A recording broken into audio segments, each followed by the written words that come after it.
Alors, mes chers amis, pour ce cours de Torah dans de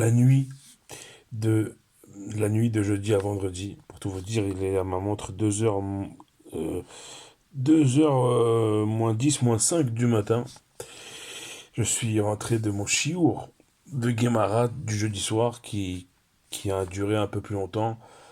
On a essayé de prendre l'effort, c'est d'envoyer à nos frères et sœurs en terre d'Israël. On a cité les noms des soldats blessés. On a demandé une réfoua shlema pour tous ceux qui ont besoin de réfoua, une consolation pour tous ceux qui ont besoin de consolation. Et Dieu sait qu'ils sont nombreux. Ce soir, ça a beaucoup tourné, ce reportage qui est passé sur une chaîne d'information française. Très dur.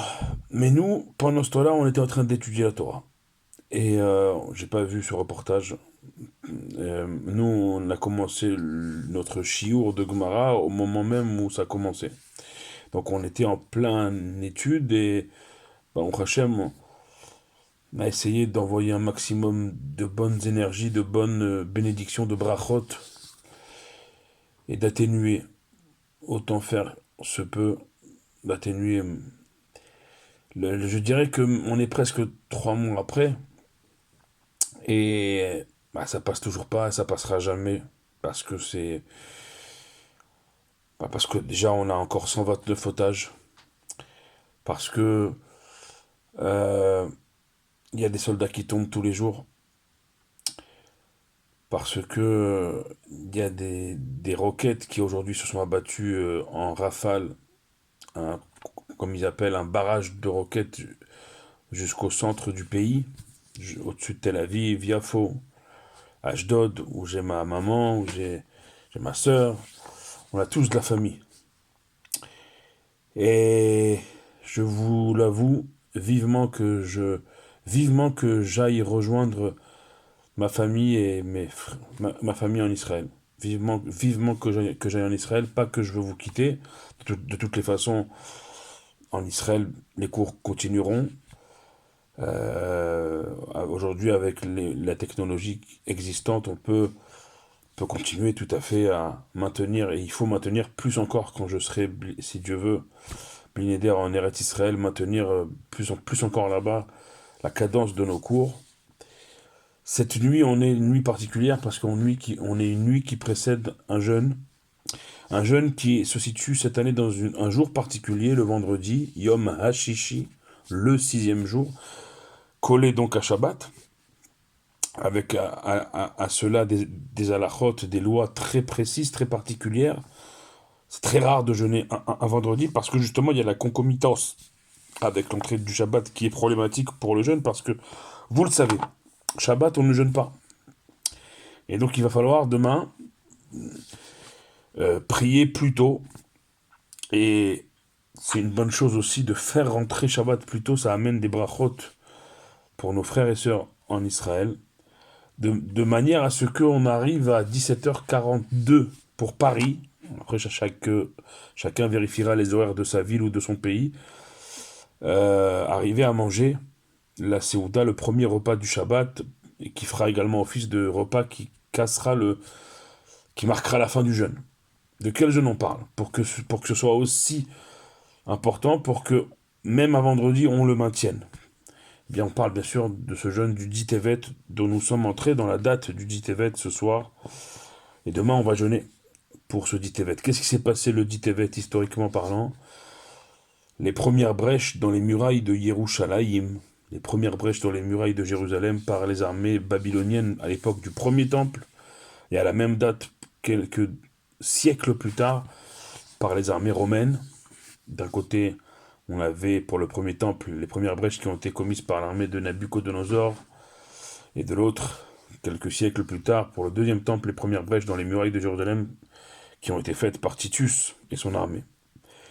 Tous deux, à la même date, à quelques siècles d'écart, ont amené au 17 Tammuz l'entrée dans l'enceinte des murailles et au 9 Av la destruction des deux temples. Cette année c'est particulier parce que ça tombe un vendredi, le 10 Tevet, c'est le seul jeûne qui tombe un vendredi qu'on ne repousse pas, qu'on maintient un vendredi tellement il est important. Pourquoi? Encore une fois, on en revient au même principe immuable de Rabbi Shelomo Alevi Al-Kabetz, que nous chanterons demain soir, comme chaque vendredi soir, le Lechadodi, qui nous enseigne, encore une fois, sauf Ma'ase Bemarshava Tehila. Il n'aurait pas pu avoir de 17 Tammuz et de 9 Av s'il n'y avait pas eu auparavant un dit Tevet. Les premières brèches dans les murailles de Jérusalem ont entraîné quelques mois plus tard la chute de Jérusalem le 17 Tammuz et la chute des deux temples successifs le 9 Av. Donc le dit Tevet conditionne tout ce qui se passera par la suite. Et jusqu'à notre époque, jusqu'à aujourd'hui, c'est un jeûne qu'on ne déplace pas, le dit Tevet, alors que les autres jeûnes, on peut et on doit les déplacer s'ils sont collés à Shabbat ou si carrément ils tombent le jour du Shabbat. Le dit Tevet, c'est particulier. À travers ce fait qu'on ne le bouge pas, on veut nous enseigner la gravité de ce jeûne, qui est le début, parce que avec ces premières brèches dans les murailles de Jérusalem, c'est l'espoir des habitants de Jérusalem à l'intérieur qui commençait aussi à se fissurer avec ses premières fissures, ses premières brèches. Il ne faut pas que notre espoir il se fissure, chas v'shalom. Nous, le tikkun, la réparation qu'on a à faire aujourd'hui, pour non seulement réparer ces premières brèches, mais amener Mashiach, amener la délivrance, et retrouver le temple en son sein, en Yerushalayim, eh bien, c'est justement de ne pas laisser place aux fissures, de ne pas laisser place aux doutes. Et la paracha de ce Shabbat nous y invite. Vaïgash elav Yehuda. Yehuda, de toute sa force, de toute sa puissance physique et métaphysique. Il régnait en terre d'Israël, Yehuda. C'était pas un paysan. Il a son petit frère devant lui, Yosef. Vaïgash. Yehuda, le premier, il s'approche. Le premier Yehuda, il s'approche, il se rabaisse. Et il va à la rencontre de son frère, si petit soit-il au niveau de leurs âges respectifs. Il va à la rencontre, il va comprendre le judaïsme de son frère Yosef en Égypte. Et Yosef va comprendre le judaïsme de son frère Yehuda en Israël. C'est le même débat qui existe dans nos communautés jusqu'à aujourd'hui. Bien sûr que le but ultime pour chaque juif, c'est de pratiquer pleinement et librement son judaïsme en terre d'Israël. Ça, c'est Yehuda.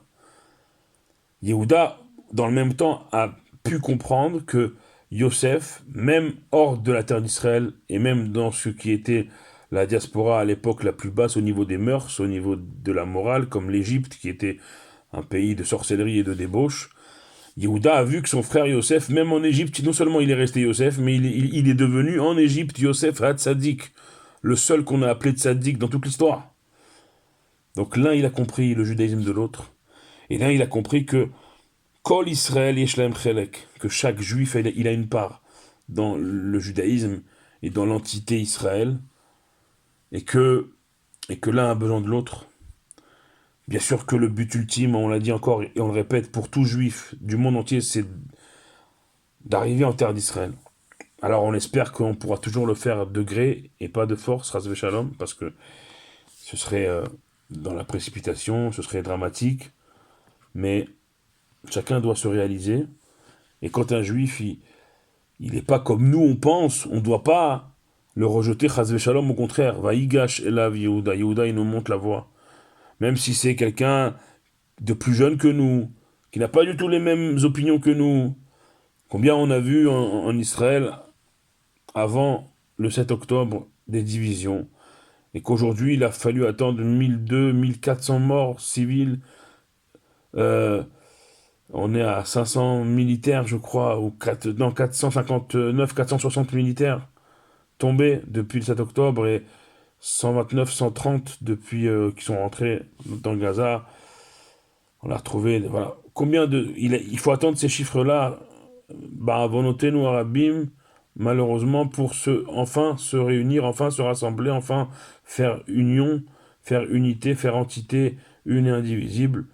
Il ne faut pas attendre ces moments-là, et encore une fois, comme je vous l'avais dit, encore une fois, c'est Yosef, c'est Yehuda, on chemine avec des parachiotes de réunion, de rassemblement. Yosef va se révéler à ses frères ce Shabbat. Il va leur dire Ani Yosef. En gros, il va leur dire, pas juste je suis Yosef. Le même Yosef que vous avez quitté, quand j'avais 17 ans, il y a des décennies de cela. Ani Yosef, Lo Shiniti, je n'ai pas changé, je suis le même Yosef que vous avez quitté des décennies auparavant. On ne doit pas changer. On ne doit pas se laisser psychoter par les événements environnants où nous sommes les descendants de ces illustres personnages. Et encore une fois, Moshe Rabbeinu le dira plus tard au même pharaon que Yosef a connu, Bina arenu biskenenu neler. Avec nos jeunes, avec nos anciens, nous irons toujours vers la Torah, vers les mitzvot, et que chacun puisse se réaliser pleinement dans son judaïsme et apporter à l'autre, par son amour, le rapprocher de la Torah, tel que le faisait le frère de Moshe, Aaron, que nous verrons. Mais tout est lié. Yosef, il s'est sacrifié, il a pris en charge sa famille, on le verra dans la paracha de Shabbat prochain. Mais déjà Vaïgash, déjà la rencontre, ce Shabbat, on doit se rencontrer.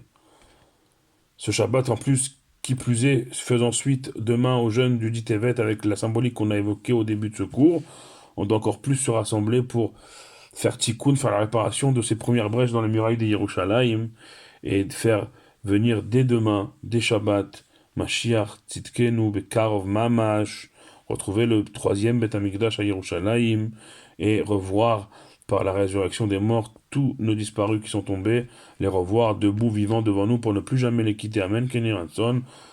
Un tzom kal et moïl, un tzom utile, un jeûne utile demain, et un Shabbat tout autant utile demain soir et après-demain. De surtout, encore une fois, envoyer toutes nos mitzvot et nos brachot et nos tfilot à nos frères et sœurs en terre d'Israël, otages, civils, militaires, tous nos frères et sœurs en Israël, du nord au sud, du sud au nord. Baruch Adonai Leolam, Amen ve Amen.